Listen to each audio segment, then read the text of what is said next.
Nga varfëria në fshat tek miliardat, historia e gruas që qëndronte në krah të Elon Musk dhe Tim Cook në darkën e zi për Trump. E ulur midis njeriut më të pasur në botë, Elon Musk dhe drejtorit ekzekutiv të Apple, Tim Cook, në një darkë përnder të Donald Trump në Pekin, ishte një grua që mund të mos jetë shumë e njohur në Perëndim, por që ka arritur t'i vërë produktet e saj në duart e miliona njerëzve në botë.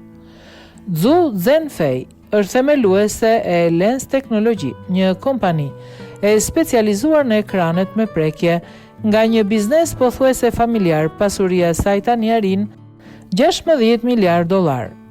Në një farë mënyrë ajo përfaqëson ëndrrën kineze që filloi nga një fshat i varfër në Kinën qendrore dhe u bë një grua biznesi e suksesshme me qindra miliona emigrantë të brendshëm që largoheshin nga fshati për një jetë më të mirë në qytete. Ajo lindi në vitin 1970, një nga 4 fëmijët në një familje të varfër bujqësore, që në moshë të vogël ajo dhe vëllezërit e motrat e saj duhet të rrisnin rrosa dhe dera ose të mblidhnin materiale të riciklueshme për të ndihmuar familjen. Kushtet ishin të vështira dhe u bën edhe më të vështira kur nëna e saj vdiq dhe kur ajo ishte 5 vjeç dhe babai i saj humbi një pjesë të shikimit dhe një gisht në një aksident në punë. Në moshën 15 vjeç pasi la shkollën ajo shkoi në Shenzhen për të gjetur punë. Fillimisht ajo punoi si roje sigurie në një kantier ndërtimi dhe më pas në një fabrik qelçi. Për të mësuar bazat e punës ajo punonte nga ora 8 e mëngjesi deri në mesnatë, madje edhe më vonë. Sa i përket pagës, ajo ishte minimale, por shpejt ajo mori pozicione më të mira dhe u emërua drejtuese laboratorit prodhimit qelçit. Kohën e pak të lirë që kishte ja kushtoi mësimit të kontabilitetit dhe kompjuterave.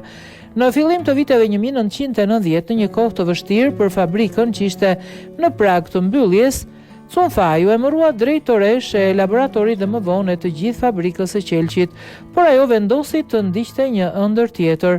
Në vitin 2003, me $3.000 që kishte kursyer nga vite punë të palodhur, ajo dhe disa të afërm themeluan Lens Technology, një kompani që prodhonte ekrane telefonash, por ajo shpejt e gjeti veten në prag të falimentimit kur një partner u largua papritur.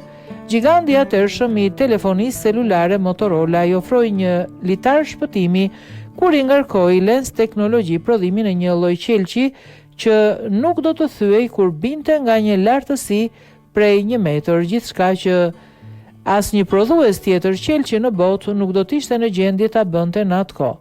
Cunfei ja doli dhe fitoi një kontratë shumë të mirë, që në vitin 2007 Lens Technology ka qenë kompania që furnizon Apple me ekran prej qelçi të iPhone-it. Megjithatë, ajo e pa veten të rrethuar nga thashë themet se ishte e dashura e një burri të martuar dhe kishte përdorur paratë e tij për të nxitur aktivitetet e saj të biznesit. Ajo bë njohur gjërësisht në vitin 2015 si gruaja më e pasur në Kinë, kur kompania e saj u listua në bursën e Shenzhen dhe grumbulloi një pasuri prej 50 miliardë yuanësh me një vlerësim aktual prej afërsisht 6.3 miliardë eurosh. Partneriteti i saj me Apple, i cili përfshin gati 2 dekada, e ka ndihmuar Lens Technology të arrijë një rritje të jashtëzakonshme dhe të arrijë të ardhura gati prej 70 miliardë yuanësh.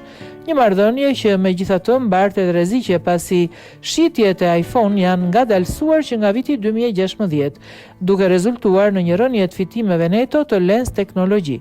Në këtë kontekst, Lens Technology ka nënshkruar kontrata me gigantë si Huawei, Samsung, Xiaomi dhe Oppo.